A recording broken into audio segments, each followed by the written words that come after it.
Dia berdiri di depan makam suamiku, menyalahkanku atas kematiannya. Padahal yang membunuh hatiku, itu dia. Aku mungkin janda, tapi aku bukan boneka yang bisa diinjak. Dan saat semua orang mengangkat tubuhnya ke liang lahat, Nayara tak bisa berkata apa-apa, selain menggenggam erat foto Alvano yang nyaris hancur di pelukannya.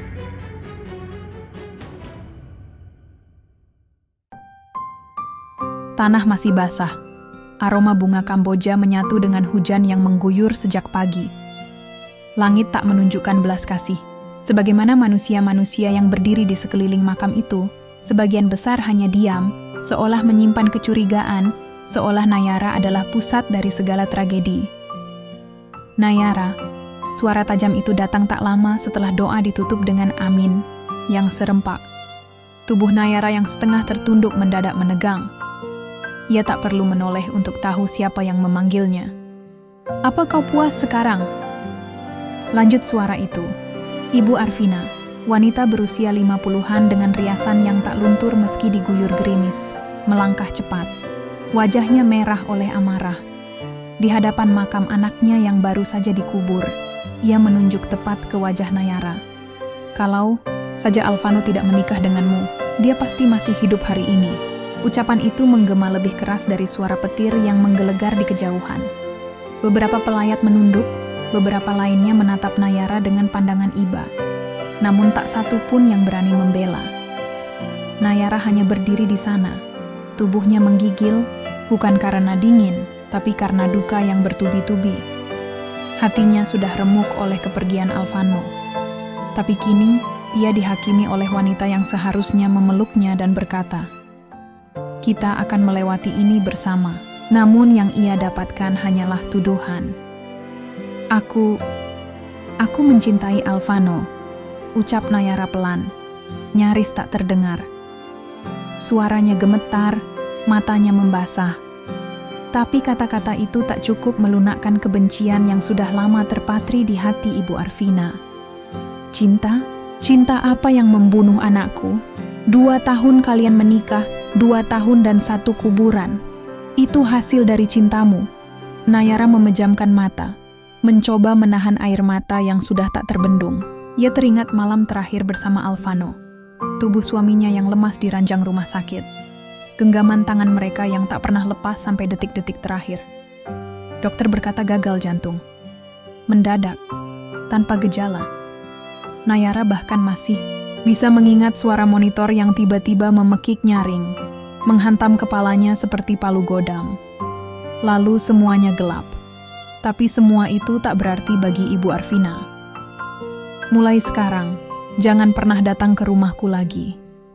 Jangan injakan kakimu di keluarga kami. Anggap saja kamu sudah mati seperti suamimu." Kalimat itu memukul lebih dalam dari batu nisan yang baru saja ditanam. Nayara merasakan tubuhnya terhempas, bukan oleh tangan, tapi oleh kenyataan. Ia telah kehilangan segalanya. Alvano adalah satu-satunya alasan ia tetap berdiri setelah semua badai hidup yang mereka lewati. Mereka menikah tanpa restu, hidup berpindah-pindah, dari kontrakan ke kontrakan, berhemat hingga tak jarang hanya makan mie instan 3 kali sehari, tapi Nayara tak pernah mengeluh. Asalkan bersama Alvano, dunia sempit pun terasa lapang. Namun sekarang, ia berdiri sendirian di tepi kuburan, dengan hujan yang tak berhenti, dengan jas hitam yang sudah basah kuyup, dengan hati yang sudah hancur sejak semalam. Tak ada pelukan, tak ada tangan yang menguatkan, hanya tatapan kosong dari orang-orang yang berlalu satu persatu, meninggalkan kuburan itu seolah meninggalkan Nayara sekaligus. Dia tahu, hidup setelah ini tak akan mudah. Ia tak memiliki siapa-siapa lagi. Keluarganya di kampung sudah lama memutus hubungan sejak ia memilih menikah diam-diam. Dan kini, satu-satunya orang yang ia punya telah terbaring di bawah tanah, sementara ibu mertuanya justru menjadikannya musuh utama. Langit semakin gelap, petir menyambar. Tapi Nayara tak bergeming. Ia tetap berdiri, menatap nisan itu. Membaca nama Alvano berulang-ulang, seolah berharap nama itu bisa menghidupkannya kembali. "Maaf, aku belum sempat bilang kalau aku hamil," bisiknya lirih. Suara itu tertelan hujan. Tapi bumi mendengarnya. Dan mungkin, di alam sana, Alvano pun mendengarnya. 1 langkah, 2 langkah. Nayara akhirnya berjalan pergi. Meninggalkan makam, meninggalkan masa lalu, dan menuju kehidupan baru yang entah akan membawanya kemana. Tapi satu hal yang ia tahu pasti, ini bukan akhir dari segalanya, ini baru permulaan. Dan 1 tahun setelahnya, Nayara benar-benar menyadari betapa menyakitkannya kata permulaan itu. Bermula dari ruang bersalin yang senyap, hingga kini ruang rawat anak yang dinginnya menembus tulang. Putra kecilnya, Kenzi, lahir dengan kelainan paru-paru kongenital. Nafasnya sering terhenti, dadanya kembang kempis dengan ritme tak menentu. Tak ada tangisan nyaring saat ia lahir. Hanya suara pelan yang membuat dada Nayara langsung disergap cemas. Dan sejak itu, hidupnya menjadi serangkaian malam-malam panjang yang dibungkus kekhawatiran tanpa jeda. Tarik nafas, sayang, pelan-pelan, bisiknya sambil memegangi dada kecil anaknya yang naik turun tak stabil. Selang oksigen menempel, di wajah mungil Kenzi, dan suara bip-bip dari monitor jantung menjadi lagu pengantar tidur mereka tiap malam. Rumah sakit sudah seperti rumah kedua bagi Nayara. Ia hafal aroma disinfektan dan suara langkah perawat yang bergantian jaga. Spray putih, tirai abu-abu, dan lampu neon pucat menjadi latar hari-harinya yang tak berubah. Ia bahkan sudah berhenti menghitung berapa kali Kenzi dirawat inap. Yang ia tahu, tabung oksigen itu terus menyala dan tagihan terus menumpuk. Setiap hari Nayara bangun bukan dengan harapan, tapi dengan rasa takut. Takut kehilangan satu-satunya yang membuatnya bertahan hidup. Putra kecilnya, Kenzi. Nafasnya. Alasannya, bertahan. Untuk bisa terus merawat Kenzi, Nayara bekerja serabutan. Siang menjadi petugas kebersihan di sebuah kafe kecil. Malam mencuci baju tetangga yang kasihan padanya. Ia pernah jadi pengantar makanan, ojek online pinjaman, bahkan sempat mencoba menjual kue keliling. Tapi semua itu hanya cukup untuk makan dan ongkos pulang pergi ke rumah sakit. Perhiasan satu-satunya, cincin kawin dari Alvano, sudah lama tergadai.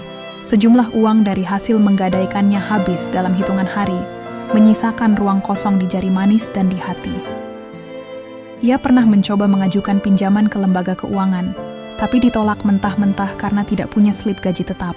Ia juga pernah datang ke rumah Ibu Arvina, sekadar untuk meminta bantuan demi cucunya, tapi pintu tak pernah dibukakan. Bahkan dari balik tirai jendela, Nayara bisa melihat sang ibu mertua berdiri dengan wajah dingin, lalu membalikkan badan, meninggalkannya. Di depan pagar rumah mewah itu, tidak ada kunjungan. Tidak ada sekadar doa. Tidak ada, bagaimana kabar cucuku? Yang ada hanyalah diam. Hampa. Seperti ia tak pernah ada dalam hidup Alvano. Suatu malam, saat hujan turun lebat, dan listrik rumah sakit padam sesaat karena gangguan, Nayara terduduk di kursi samping ranjang Kenzi. Lilin emergency menyala temaram, memperlihatkan wajah Kenzi yang pucat. Ia menatap putranya, menahan air mata. Maaf ya, nak. Mama belum bisa kasih hidup yang layak buat kamu, bisiknya sambil menggenggam tangan kecil itu erat. Ia tak sadar, tubuhnya bergetar, bukan karena dingin, tapi karena takut. Takut bangun, esok hari tanpa Kenzi di sisinya. Malam itu, ia menangis diam-diam, seperti malam-malam sebelumnya. Sunyi telah menjadi sahabatnya, dan suara mesin medis sudah lebih akrab dari suara manusia lain. Namun pada suatu pagi, saat Kenzi tertidur dengan alat bantu pernapasan, dan matahari nyaris tak bersinar karena mendung tebal, ponsel Nayara bergetar, pelan. Sebuah pesan masuk dari nomor tak dikenal. Masih ingat aku, Nay? Ini Rika, teman satu angkatan dulu. Aku lihat kamu posting soal Kenzi. Mau ngobrol sebentar? Aku ada tawaran kerja. Nayara membaca pesan itu berulang-ulang. Rika, teman SMA-nya yang dulu selalu tampil glamor, penuh riasan, dan dikelilingi pria kaya. Mereka sempat berpapasan sekali di pasar, dan Nayara nyaris tak mengenalinya. Wajah Rika kini jauh lebih tajam, dengan aura berbeda yang sulit dijelaskan. Tawaran kerja? Nayara tak langsung membalas. Pikirannya penuh curiga. Ia tahu, Pekerjaan yang benar biasanya tak datang dengan pesan samar. Terlebih saat dirinya sedang benar-benar terdesak. Tapi, bagaimana lagi? Uang tabungan tinggal recehan. Dan dokter sudah memperingatkan bahwa Kenzi butuh tindakan lanjutan. Biaya ratusan juta yang mustahil dikumpulkan dengan kerja cuci pakaian. Akhirnya, setelah menatap wajah Kenzi yang tertidur dalam gelap dan sunyi, Nayara mengetik pesan balasan. Boleh, aku siap ketemu kapan aja, tanpa tahu bahwa jawaban itu akan mengubah seluruh hidupnya. Nayara datang ke sebuah restoran hotel di pusat kota, mengenakan pakaian terbaik yang ia punya. Blus putih lusuh dan rok panjang yang ujungnya mulai terurai. Rika sudah menunggunya di meja pojok. Duduk anggun, mengenakan blazer merah marun dan kalung emas mencolok di leher jenjangnya. Dari cara Rika menyeruput wine dengan tenang, Nayara tahu jarak hidup mereka sudah terlalu jauh untuk dijembatani hanya dengan obrolan nostalgia. Hai Nay, sapanya ringan. Kamu masih secantik dulu, tapi kamu kelihatan capek. Nayara tersenyum hambar. Capek itu bagian dari hidup sekarang. Rika tertawa kecil. Kamu memang keras kepala dari dulu. Mereka berbasa-basi sebentar. Rika menanyakan soal Kenzi, lalu dengan cepat obrolan itu berbelok ke hal yang membuat hati Nayara mengeras. Aku kerja untuk seseorang sekarang. Seorang pengusaha properti dan tambang. Kaya raya. Tapi agak aneh. Namanya Dirga Atmajaya. Dan dia sedang cari wanita pendamping. Bukan istri. Semacam penghibur tetap. Nayara menatap Rika, matanya menajam. Maksudmu simpanan? Rika meneguk wine-nya. Kamu bisa menyebutnya begitu. Tapi dia bukan pria sembarangan. Dia tidak menyentuh sembarangan juga. Semua diatur. Kontrak, keamanan, uang bulanan, tempat tinggal. Hidup kamu bisa berubah, Nay. Anakmu bisa diobati. Kalau hidup harus dibeli dengan menjual harga diri, aku pilih tetap miskin. Nayara berdiri.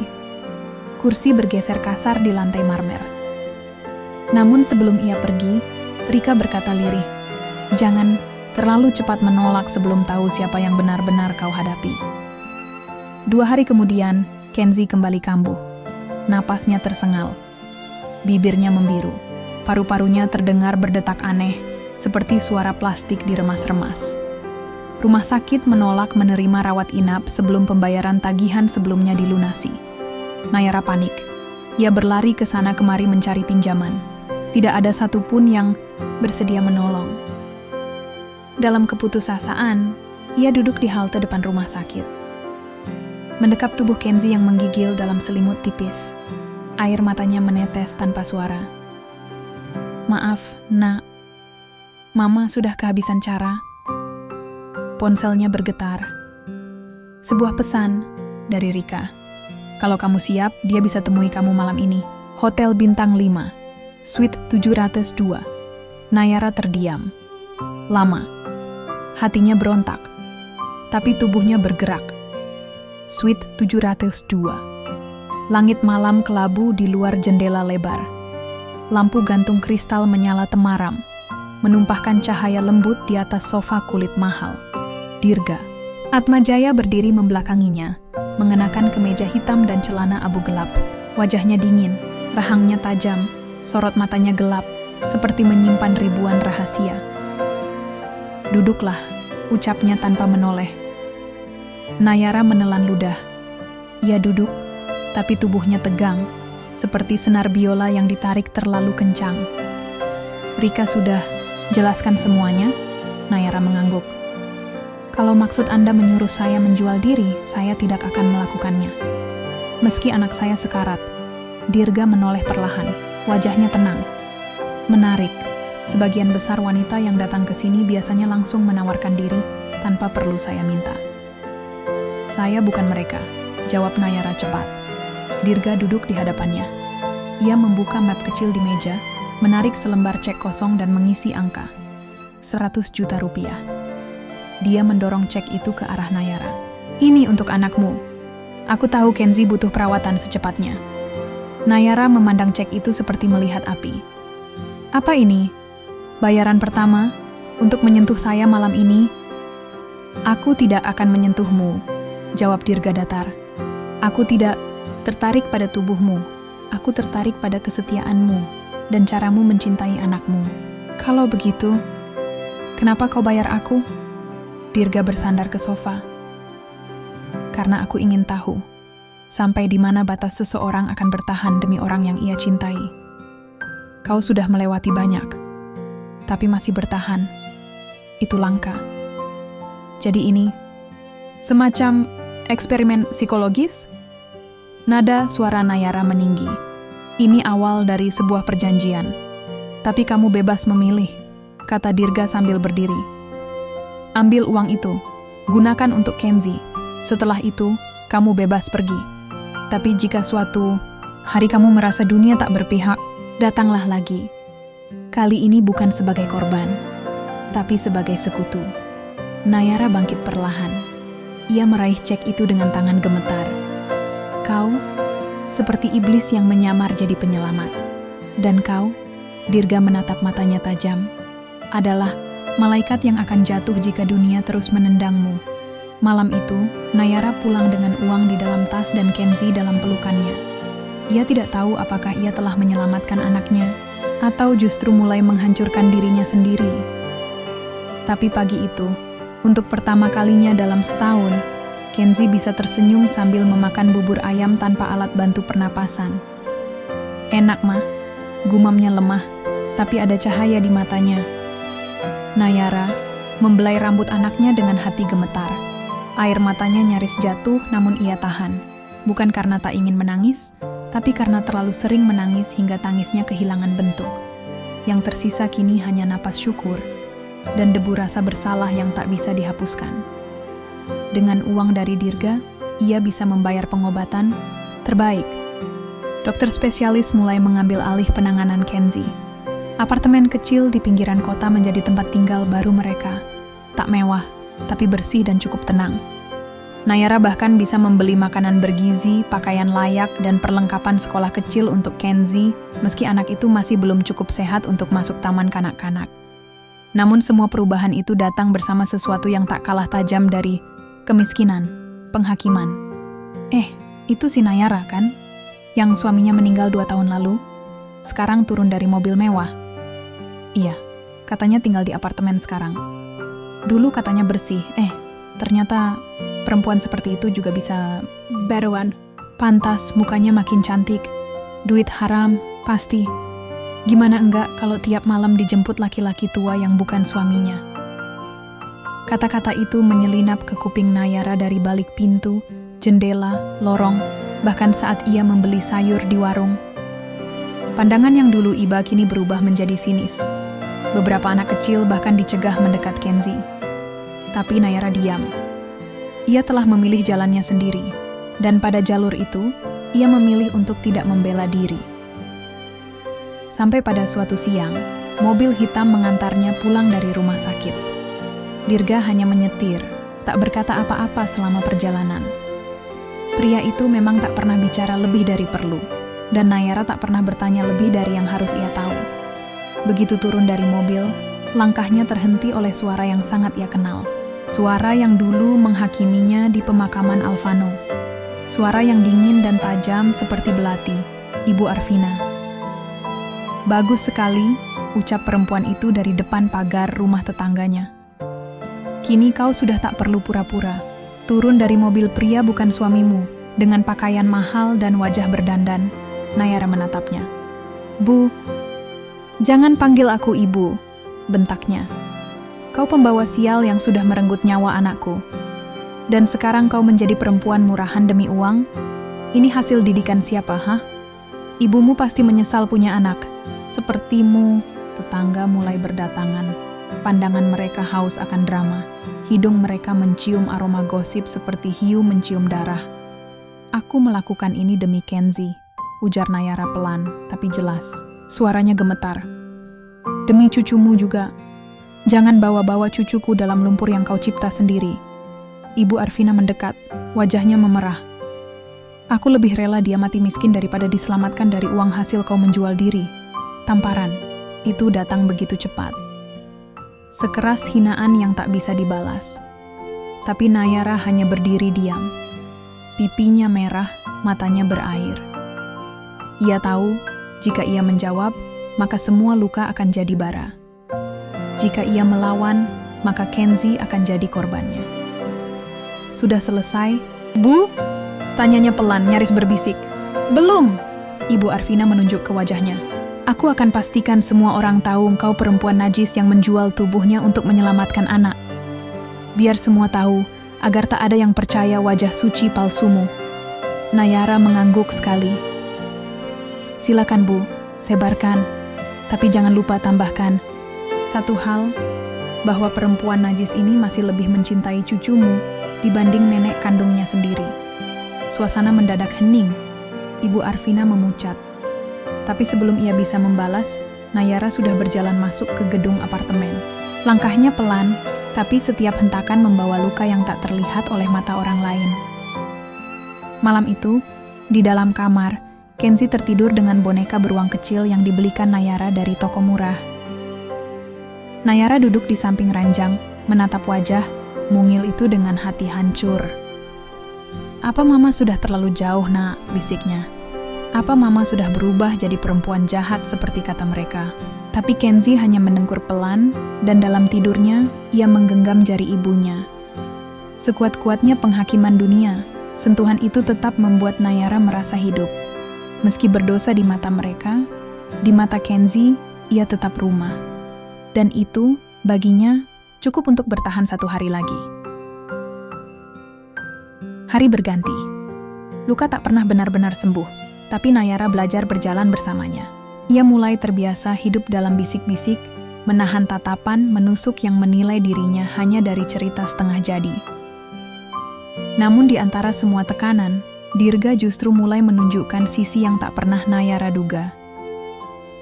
Ia sering menelpon Nayara larut malam, bukan untuk membicarakan urusan perjanjian, tapi hanya untuk bertanya bagaimana kondisi Kenzi. Ia pernah muncul tiba-tiba di rumah sakit, membawa mainan dinosaurus yang membuat mata Kenzi bersinar.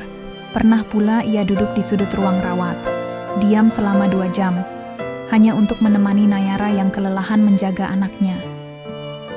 "Kenapa kau lakukan ini?"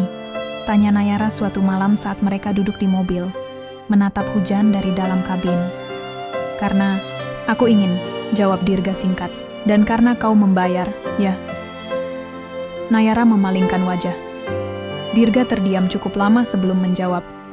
"Aku membayar hidupmu, Nayara. Tapi aku tak pernah berpikir bisa membeli hatimu." Jawaban itu membuat Nayara tak bisa tidur malam itu. Ada sesuatu di dada yang mendesak keluar, tapi ia tutup rapat. Ia tidak boleh lengah. Tidak pada pria sepertinya. Suatu siang, Nayara berjalan cepat ke apotek kecil 2 blok dari apartemennya. Kenzi demam dan stok paracetamol habis. Ia memakai masker dan topi lebar, berharap tak banyak orang mengenalinya. Tapi harapan sering kalah oleh kenyataan. Lihat, perempuan murahan itu keluar siang-siang. Terdengar suara tajam dari belakang. Nayara menoleh pelan. Ibu Arvina berdiri di trotoar seberang, bersama 2 tetangga yang selama ini jadi penyambung kabar buruk. Wajahnya penuh kemenangan. "Kau belikan obat dari uang haram, ya?" Ibu Arvina berteriak lagi. "Anakmu sembuh karena kau jual tubuh ke lelaki kaya itu, kan?" Warga mulai melongok dari jendela. Seorang ibu muda menyeret anaknya menjauh. "Kau pikir kami semua buta? Mobil mewah datang malam-malam, kau turun dengan tas bermerek pakai bedak mahal. Apa kau pikir kami bodoh, Nayara?" Nayara menggenggam plastik obat erat-erat. Dadanya sesak, tapi ia tetap diam. Untuk apa membela diri jika orang tak ingin mendengar? Wanita murahan, perusak moral kampung. Ibu Arvina makin keras. "Aku tidak akan biarkan cucuku besar dari uang najis seperti itu." "Cukup." Satu suara berat menghentikan semua. Dari ujung jalan, Dirga muncul. Tanpa mobil, tanpa jas mahal. Hanya kemeja putih sederhana dan langkah pasti. Ia berjalan mendekat, pandangan matanya menusuk ke arah Ibu Arvina. "Aku sudah cukup mendengar." Ini siapa?" Ibu Arvina terkejut. "Nama saya Dirga Atmajaya," katanya tenang. lalu menghampiri Nayara dan berdiri di sisinya. Tanpa ragu, ia merangkul pundak Nayara. Gerakan itu membuat seluruh warga terdiam. Bahkan suara sepeda motor yang lewat terasa jauh. Saya bukan hanya orang yang menjemput Nayara setiap malam. Saya calon suaminya, ucap Dirga lantang. Dan saya akan menikahinya dalam waktu dekat. Nayara membeku. Ia memandang Dirga, syok. Saya jatuh cinta pada perempuan ini. Lanjutnya, suaranya kuat. Dia tidak murahan. Dia adalah ibu yang berani menjual harga dirinya untuk menyelamatkan anak. Kalau itu dianggap hina, maka kalian semua belum pernah mencintai dengan benar. Mulut Ibu Arvina terbuka, lalu tertutup. Tidak ada kata yang keluar. Jaga ucapan Anda, Bu, tegas Dirga. Atau saya akan bawa semua ini ke jalur hukum. Fitnah, pencemaran nama baik, pelecehan. Saya bisa pastikan Anda tidak akan lolos. Tanpa menunggu jawaban, Dirga menarik tangan Nayara pelan. Mari, kita pulang. Di dalam mobil, keheningan menyelimuti mereka. Dirga menyetir tanpa suara, tapi tangannya yang satu masih menggenggam tangan Nayara. Kau serius? Nayara akhirnya bertanya pelan. Jika tidak, aku takkan bicara di depan umum seperti tadi, jawabnya. Kenapa? Suaranya nyaris berbisik. Kenapa kau lakukan ini? Dirga menarik napas dalam. Karena aku ingin membuktikan bahwa kamu layak dihormati. Dan karena aku tahu kamu bertahan bukan karena uangku, tapi karena anakmu. Air mata Nayara menetes tanpa suara. Untuk pertama kalinya, ia merasa bukan hanya sebagai ibu yang berjuang sendirian, tapi sebagai perempuan yang mungkin, hanya mungkin, pantas dicintai lagi. Namun perasaan itu dibayangi tanya yang menumpuk. Siapa sebenarnya Dirga Atmajaya? Pertanyaan itu tak pernah benar-benar Nayara tanyakan. Ia terlalu sibuk dengan hidupnya yang berantakan. Terlalu lelah untuk menelusuri masa lalu seorang pria yang seakan datang dari dunia lain. Tapi malam itu, ketika Dirga mengantarnya pulang, pria itu membuka pintu kisah yang selama ini dikunci, rapat. Aku belum pernah menikah, ucap Dirga tanpa diminta. Dan semua orang yang mengenalku tahu, aku tak pernah dekat dengan perempuan. Nayara menatapnya dari balik sofa kecil di ruang tamunya. Jari-jarinya menggenggam cangkir teh yang sudah dingin. Lalu, kenapa aku? Dirga menarik napas dalam. Karena aku lelah hidup dengan orang-orang yang berpura-pura. Aku dibesarkan di keluarga kolong merat, Nayara. Nama keluargaku membawa beban. Uang, kekuasaan, bisnis, dan warisan yang hanya akan diberikan pada pewaris yang dianggap layak. Aku melihat terlalu banyak wanita datang hanya untuk harta. Ia menatap mata Nayara dengan sorot jujur. Kau berbeda. Kau memilih jalan paling menyakitkan untuk menyelamatkan anakmu. Bukan untukmu, bukan untuk pamer, tapi untuk hidup. Nayara tercekat. Cangkir di tangannya nyaris jatuh. Aku mencarimu, lanjut Dirga. Awalnya hanya ingin mengenalmu. Tapi setelah melihat caramu bertahan, caramu mencintai Kenzi, aku tahu kamu lebih kuat dari siapapun yang pernah ku kenal. Beberapa hari kemudian, Dirga mengajak Nayara dan Kenzi ke sebuah rumah besar di pinggiran kota. Bukan gedung kantor, bukan restoran mahal, tapi rumah dengan taman yang luas dan udara sejuk. Ini rumah orang tuaku, kata Dirga saat membuka pintu pagar otomatis. Mereka ingin bertemu denganmu. Nayara menegang, tangannya menggenggam erat tangan Kenzi. Dirga, aku ini siapa? Aku bukan siapa-siapa. Aku punya masa lalu yang cukup. Dirga menoleh, senyumnya lembut. Aku tidak minta kau jadi sempurna. Aku hanya ingin kau jadi dirimu. Langkah Nayara gemetar saat memasuki rumah itu. Dindingnya putih bersih, aroma kayu dan bunga segar menyambut. Di ruang tamu, seorang pria paruh baya dengan sorot mata tajam berdiri bersama seorang wanita elegan bergaun sederhana. Di samping mereka, dua adik Dirga, perempuan berambut pendek dan lelaki muda berkacamata, tersenyum. Ini Nayara dan Kenzi, ucap Dirga sambil memperkenalkan. Calon istriku. Ayah Dirga menatap Nayara lama, seolah menilai dari ujung kepala hingga kaki. Nayara nyaris menarik tangan Kenzi mundur. Tapi saat itu sang ibu melangkah maju dan memeluknya. "Selamat datang di rumah ini, nak." Nayara membeku. "Kami sudah mendengar cerita tentangmu dari Dirga," ujar sang ibu dengan suara lembut. "Dan kami tahu, kamu bukan wanita biasa." Air. Mata Nayara menggenang, tak percaya. "Tapi, aku tidak pantas.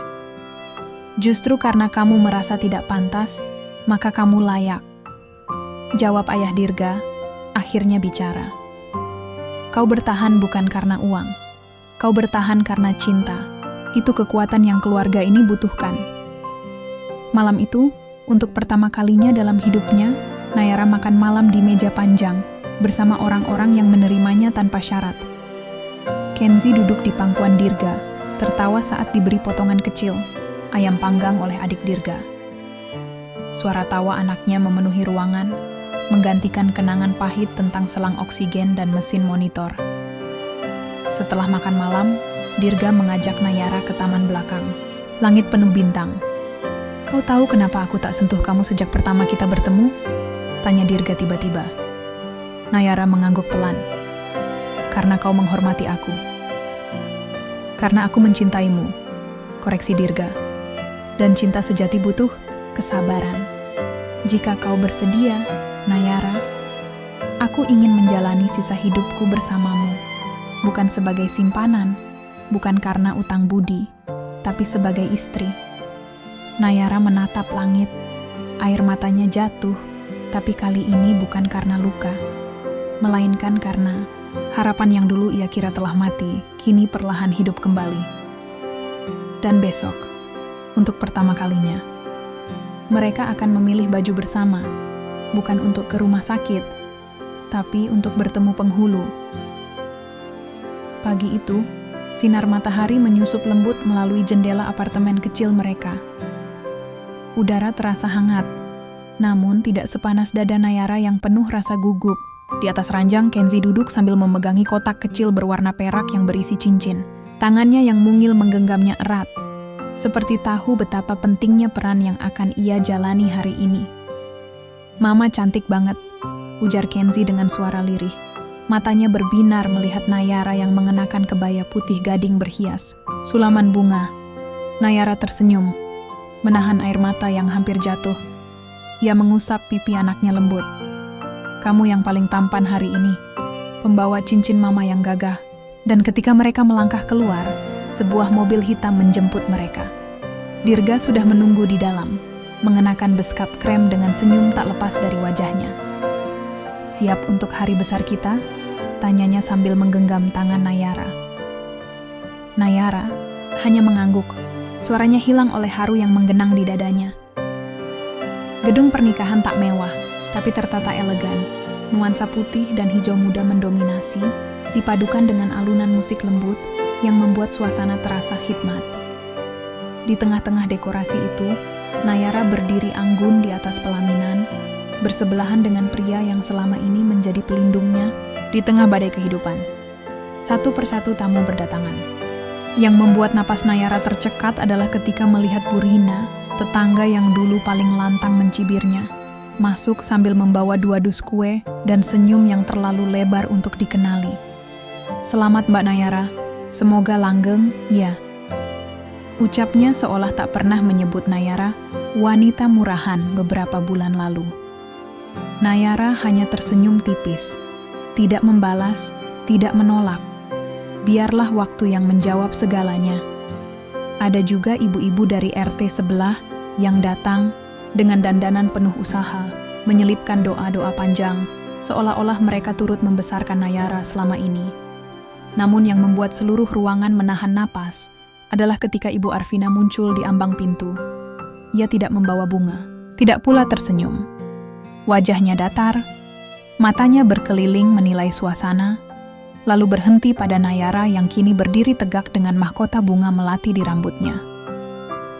Seketika ruangan seperti membeku. Dirga menoleh, lalu melangkah maju dan menyambutnya dengan kepala tegak. "Terima kasih sudah datang, Bu," ucapnya datar.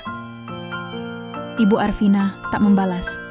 Ia hanya berjalan pelan menuju deretan kursi belakang dan duduk, menyilangkan tangan. Tapi ia datang, dan itu sudah cukup membuat Nayara merasa menang.